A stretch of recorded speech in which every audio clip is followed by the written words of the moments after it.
جیسے ہم کسی کو ناپسند کرتے ہوں، ہم اس سے ملنا بھی گوارا نہیں کرتے نا.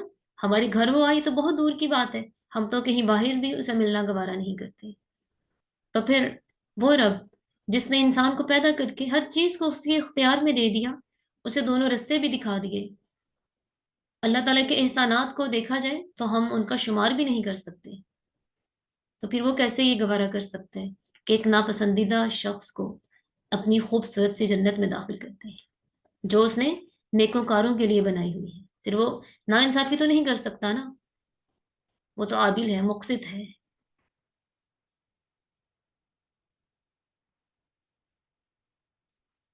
اور پھر فرمایا وَصَلَّتْ عَلَيْكُمُ الْمَلَائِكَةُ، اور فرشتے تمہارے لیے دعائے مغفرت کریں. تو جس کے لیے فرشتے دعائے مغفرت کر دینا، وہ تو پھر اللہ کی بارگاہ میں کامیاب ہو گیا. کیوں؟ کیونکہ فرشتوں کی دعا لازماً اللہ کے ہاں قبول ہوتی ہے. تو یہ حدیث ہمیں کس بات کی ترغیب دے رہی ہے؟ ایک تو ہمیں اس بات کی ترغیب دے رہی ہے کہ ہمیں دوسروں کو کھانا کھلانا چاہیے. دوسرا اس بات کی ترغیب ہے کہ جب کوئی کسی کو کھانا کھلائے تو کھانے والے کو چاہیے اپنے میزبان کو دعا دے. اور تیسری بات، روزے دار کا روزہ افطار کروائیں تو اس کا اجر ہے، اور اس کے ساتھ ساتھ خود بھی روزے دار ہونے کا اجر ملتا ہے. اور پھر یہ بھی سمجھ آتا ہے کہ ہمیں اچھے لوگوں کی صحبت اختیار کرنی چاہیے. جب ہم اچھے لوگوں کی صحبت اختیار کرتے ہیں تو پھر ظاہر ہے انسان خود بھی اچھا ہو جاتا ہے. تو اچھے انسان کے لیے پھر فرشتے دعائیں مغفرت کرتے ہیں، تو دنیا میں بھی اسے کامیابی ملتی ہے اور آخرت میں بھی جنت اس کا نصیب ہے. تو اللہ تعالیٰ سے دعا ہے کہ اللہ تعالیٰ ہم سب کو ہی اس حدیث پر باقاعدہ عمل کرنے کی توفیق عطا فرمائے. آمین. تو آئیے دیکھتے ہیں کہ آج ہمارا سبق صبح و شام کے اذکار میں سے آج ہم جو دعا لے کے آئے ہیں، یہ دعا نبی علیہ السلام، آپ نے فرمایا کہ جو شخص اس دعا کو صبح یا شام ایک بار پڑھتا ہے تو اللہ تعالیٰ اسے ایک چوتھائی حصے کے برابر جہنم سے دور کر دیتے ہیں. اور جو شخص 2 مرتبہ پڑھتا ہے تو پھر اللہ تعالیٰ اسے نصف حصے تک جہنم سے دور کر دیتے ہیں. لیکن جو شخص 3 بار پڑھے تو اللہ تعالیٰ اسے 3/4 حصے جہنم سے دور کر دیتے ہیں. لیکن پھر جو شخص صبح و شام یہ ذکر 4 4 بار پڑھتا ہے تو اللہ تعالیٰ اسے مکمل طور پر جہنم سے آزاد کر دیتے ہیں. تو پھر انشاءاللہ کیوں نہ ہم بھی اس کو 4 بار پڑھیں کہ ہم بھی مکمل طور پر جہنم سے آزاد ہو جائیں. تو دیکھیں کتنا فائدہ ہے اللہ تعالیٰ کا ذکر کرنے کا، کہ جہاں پر انسان کے فرائض میں کمی بیشی آتی ہے بہت زیادہ آتی ہے. ہم اپنے فرائض جو ہیں وہ اچھے سے نہیں ادا کر پاتے. ایسے ہی ہے نا، زیادہ سے زیادہ ہم اپنی نماز کو ہی دیکھ لیں، وہ کیسی ہے؟ کیا ہم اس کا حق ادا کر پاتے ہیں؟ بالکل بھی نہیں کر پاتے. تو پھر یہ نفلی عبادات اسی لیے ہیں کہ جہاں پر ہم سے فرائض میں کمی بیشی ہو رہی ہے تو چلو ہمیں نفلی عبادات کا اجر بھی ساتھ میں شامل ہو جائے تو شاید ہماری نجات کا کوئی سبب بن جائے. تو انشاءاللہ ہم آج ہی اس دعا کو یاد کریں گے، اور شام تک ہمیں یہ اچھے سے یاد ہو چکی ہوگی، اور ہم شام میں یہ 4 بار ضرور پڑھیں گے تاکہ اگر ہم صبح سے پہلے مر جائیں تو اللہ تعالیٰ ہمیں جہنم سے آزاد رکھے. آمین. تو آئیے اس دعا کو پڑھ کے دیکھ لیتے ہیں. یہی دعا صبح پڑھنے کی ہے، یہی شام میں پڑھنے کی ہے، صرف اصبحت اور امسیت کا فرق ہوئے گا. تو دیکھیے، اللہم انی اصبحت اشہدک و اشہد حملت عرشک و ملائکتک و جمیع خلقک انک انت اللہ لا الہ الا انت وحدک لا شریک لک وان محمدا عبدک و رسولک. آئیے اس کا ترجمہ بھی دیکھ لیتے ہیں. اے اللہ، میں نے صبح کی، میں تجھے اور تیرے حاملین عرش کو، حاملین عرش وہ بھی فرشتے ہیں، خاص فرشتے ہیں نا جو عرش کو جنہوں نے تھاما ہوا ہے، اور تیرے تمام فرشتوں کو اور تیری تمام مخلوق کو گواہ بناتا ہوں اس بات پر کہ تو ہی اللہ ہے، تیرے سوا کوئی معبود نہیں، اور اس بات پر کہ محمد صلی اللہ علیہ وسلم تیرے بندے اور تیرے رسول ہیں۔ دیکھیں انسان نے ہر چیز کو گواہ بنا لیا، اور پھر کیسے اللہ تعالیٰ اسے نہیں بخشے گا؟ ضرور بخشے گا۔ اور پھر یہی دعا ہم 4 بار شام میں پڑھیں گے، سیم الفاظ ہیں، صرف اصبحت اور امسیت کے فرق کے ساتھ۔ تو کیسے پڑھیں گے؟ اللہم انی امسیت اشہدک و اشہد حملت عرشک و ملائکتک و جمیع خلقک انک انت اللہ لا الہ الا انت وحدک لا شریک لک وان محمدا عبدک و رسولک۔ ترجمہ اس کا سیم، بس جہاں پہ صبح کی بات ہے وہاں پہ شام کی بات ہے۔ اے اللہ، میں نے شام کی، میں تجھے اور تیرے حاملین عرش کو اور تیرے تمام فرشتوں کو اور تیری تمام مخلوق کو گواہ بناتا ہوں اس بات پر کہ تو ہی اللہ ہے، تیرے سوا کوئی معبود نہیں، اور اس بات پر کہ محمد صلی اللہ علیہ وسلم تیرے بندے اور تیرے رسول ہیں۔ یہ آج ہمارا سبق ہے، ٹھیک ہے۔ آج میں نے ایک ہی دعا رکھی ہے، اس لیے کہ ہم آج شام تک انشاءاللہ تعالی اللہ کے فضل سے ضرور اس دعا کو یاد کرنے والے بن جائیں، تاکہ شام میں ہم اس دعا کو پڑھ سکیں۔ ابھی صبح ٹائم تو آپ اس کو دیکھ کے پڑھ لیں، لیکن شام تک آپ نے اس کو زبانی یاد کرنی ہے، اور پھر انشاءاللہ زبانی خود بھی پڑھنی ہے اور دوسروں کو بھی پڑھانی ہے انشاءاللہ۔ اور اس کے ساتھ ہی ہماری جو روزمرہ کی روٹین کے کام ہیں، ان میں سے آج کا ایک کام فجر کے وقت مسجد جانا۔ آپ اگر نہیں بھی جاتی تو آپ کے گھر میں مرد حضرات ہیں، آپ کے بھائی ہیں، والد ہیں، شوہر ہیں، بیٹے ہیں، وہ جاتے ہیں الحمدللہ، تو آپ انہیں یہ دعا سکھائیے کہ آپ جب فجر کے وقت گھر سے مسجد کی طرف نکلیں تو یہ دعا لازمی پڑھیں۔ اور یہ دعا کبھی بھی پڑھی جا سکتی ہے، لیکن یہ ہے کہ اس وقت کے لیے یہ خاص ہے، باقی اس کو کبھی بھی پڑھا جا سکتا ہے، سب کے لیے ہے۔ آپ بھی اس کو یاد کریں، یہ تو اس میں تو آپ کی بہت زیادہ بدنی شفا ہے، اس میں روحانی بھی اور بدنی بھی۔ تو آئیے دیکھ لیتے ہیں اس کو، اور یہ آپ سب کو یقیناً آتی بھی ہوگی، یقیناً آتی ہوگی آپ کو انشاءاللہ۔ جنہیں نہیں آتی وہ بھی یاد کریں، لیکن یہ بھی دعا ہمیں باقی دعاؤں کی طرح زبانی یاد ہو، تاکہ ہم دوسروں کو یاد کروا سکیں۔ اور یہ کس قدر ضروری ہے نا کہ ہم اسے اپنے گھر کے مرد حضرات کو لازمی یاد کروائیں، تاکہ وہ بھی اس قابل ہو جائیں کہ ان کی زندگیاں بھی اسلام کے مطابق ہوں، ان کی روٹین بھی سنت کے مطابق ہو۔ تو آئیے دیکھ لیتے ہیں۔ اللہم اجعل فی قلبی نورا وفی بصری نورا وفی سمعی نورا وعن یمینی نورا وعن شمالی نورا ومن خلفی نورا ومن امامی نورا وجعل لی نورا۔ ٹھیک ہے، اس کو ہم پڑھیں گے وجعل لی، اس کو علیحدہ علیحدہ نہیں کرنا، وجعل لی نہیں، بلکہ وجعل لی، کیونکہ 2 لام اکٹھے آ گئے ہیں نا، تو پہلا لام ساکن ہے، دوسرا مشدد، یعنی کہ جب 2 کلمے ہوں یا جیسے بھی ایک حرف ساکن ہو، فوراً بعد مشدد حرف آ جائے تو وہاں پر ساکن حرف حذف ہو جاتا ہے، ٹھیک ہے۔ ویسے بھی پھر یہاں ادغام ہو رہا ہے، ٹھیک ہے۔ وَاجْعَل لِّي نُورًا وَفِي عَصَبِي نُورًا وَفِي لَحْمِي نُورًا وَفِي دَمِي نُورًا وَفِي شَعْرِي نُورًا وَفِي بَشَرِي نُورًا وَفِي لِسَانِي نُورًا وَاجْعَل فِي نَفْسِي نُورًا وَأَعْظِمْ لِي نُورًا وَاجْعَلْنِي نُورًا وَاجْعَل مِّن فَوْقِي نُورًا وَمِن تَحْتِي نُورًا اللہم اعطنی نورا۔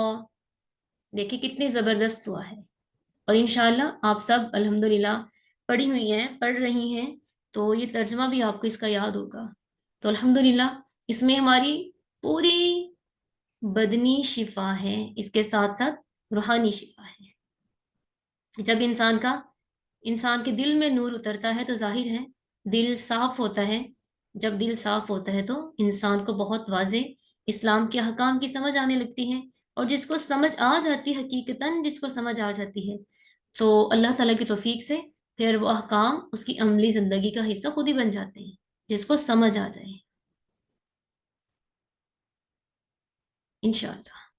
تو مجھے امید ہے کہ انشاءاللہ اس دعا کو آپ سب زبانی یاد کرنے کے ساتھ ساتھ اپنے گھر کے مرد حضرات کو ضرور یاد کروائیں گے۔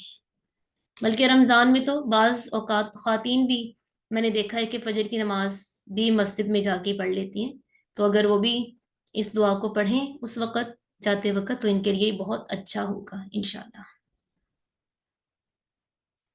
تو آج کا ہمارا سبق یہی تھا، اور میں اس امید سے اپنے سبق کا اختتام کرتی ہوں کہ انشاءاللہ جو سبق آج ہم نے پڑھا ہے شام تک یہ ہمیں زبانی یاد ہو چکا ہوگا، کیونکہ الحمدللہ آپ میں سے بہت سے لوگوں نے مجھے اب تک کے پڑھے ہوئے اس بات مجھے سنا دیے ہیں میرے پرسنل پہ۔ بہت شکریہ آپ سب کا، بارک اللہ فیکم اجمعین۔ اس کے ساتھ ہی اجازت دیجیے، سبحانک اللہم و بحمدک نشہد ان لا الہ الا انت نستغفرک و نتوب الیک۔ السلام علیکم ورحمۃ اللہ وبرکاتہ۔